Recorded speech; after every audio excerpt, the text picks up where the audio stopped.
Hello बच्चों, let's see the question.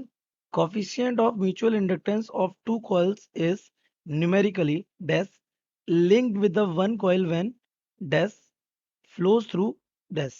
Okay, so let's see the key concept of this question. The key concept of this question should be कि आपको दिख रहा है यहाँ पे कि कोफिशिएंट और म्यूचुअल इंडक्टेंस की बात चल रही है.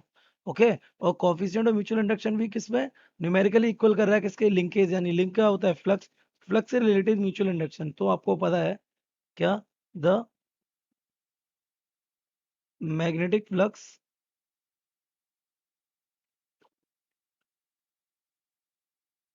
linked with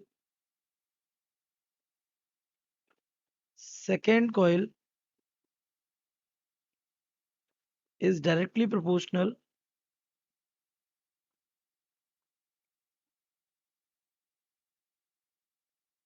to current in first. ये लॉजिक है. यहाँ से हम देखेंगे तो जो हमारा 5 to सेकेंड कॉइल का फ्लक्स हुआ डायरेक्टली प्रोपोर्शनल किसके, I1 के. यहीं से हमारा लॉजिक आ जाता है किसका, म्यूचुअल इंडक्टेंस का. ये आ गया हमारा I1. ओके, तो यहाँ से म्यूचुअल इंडक्टेंस क्या हो जाएगा, mutual inductance will be M is equals to 5 divided by I1. तो यहाँ से आपको क्या कह रहा है, वो अगर हम I1 को कर दें 1 एम्पियर, है ना, अगर I1 कितना कर दिया जाए 1 एम्पियर, तो आपका म्यूचुअल इंडक्टेंस किसके इक्वल हो जाएगा, flux linked with the second coil. Okay, तो अगर हम अपने स्टेटमेंट को रिपीट करें, और statement is coefficient of mutual inductance,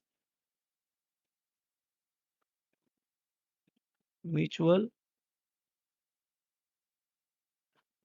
induction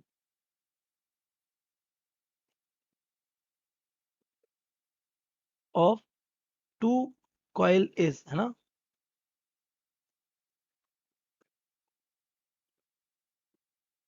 is numerically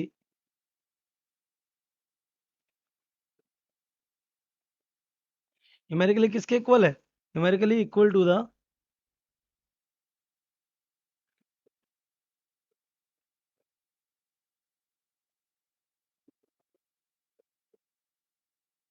amount of magnetic flux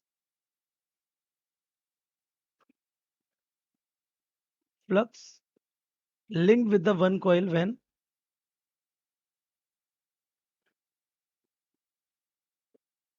with one coil when unit current. अब ये यूनिट करंट किस में चल रहा है, दूसरी वाली कॉइल में, है ना.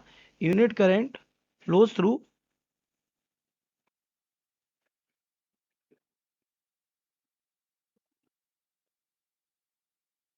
अब ये इसे किस में चलेगा, अदर कॉइल. ओके, तो ये आपके तीन क्या हो गए, fill in the blanks. Okay, so I hope you have understood it well. Best of luck.